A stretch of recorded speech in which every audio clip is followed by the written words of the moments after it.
இது நம்ம வீட்டில் உள்ள கற்பூரவல்லி வாழைங்க. இந்த வாழை வந்து நல்ல ட்ரங்க்கு நல்ல ஹெவியாக இருக்குது. ஹைட்டு வந்து 15 அடி ஹைட்டுங்க. இந்த வாழை தாரும் நல்ல பெரிய தாராக போட்டிருக்கு. 4.5 அடி ஹைட்டு உள்ள தார்.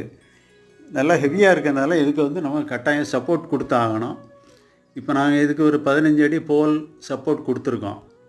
அதாவது இந்த ஆடி மாத காட்டில் எல்லாம் இந்த வாழை மரம் சரியறதுக்கு வாய்ப்பு இருக்குது. அப்புறம் ரூட் எதுவும் வீக்காக இருந்தால் கூட சரிஞ்சிடும். அதனால் நல்ல பெரிய சப்போர்ட்டாக கொடுத்துருக்கோம். இந்த கிராமங்களில் வந்து இந்த சப்போர்ட்டுக்கு பதிலாக வாழை மட்டையை வந்து பா ஷேப்பில் கட் பண்ணிவிடுவாங்க. பா ஷேப்பில் கட் பண்ணி இதை வந்து சப்போர்ட் கொடுப்பாங்க. இது மேக்ஸிமம் வந்து 8 அடி 9 அடி தான் இருக்கும். ரொம்ப ஸ்ட்ரென்த்தும் இருக்காது. அதனால் நம்ம இந்த சப்போர்ட் வந்து முக்கியம்.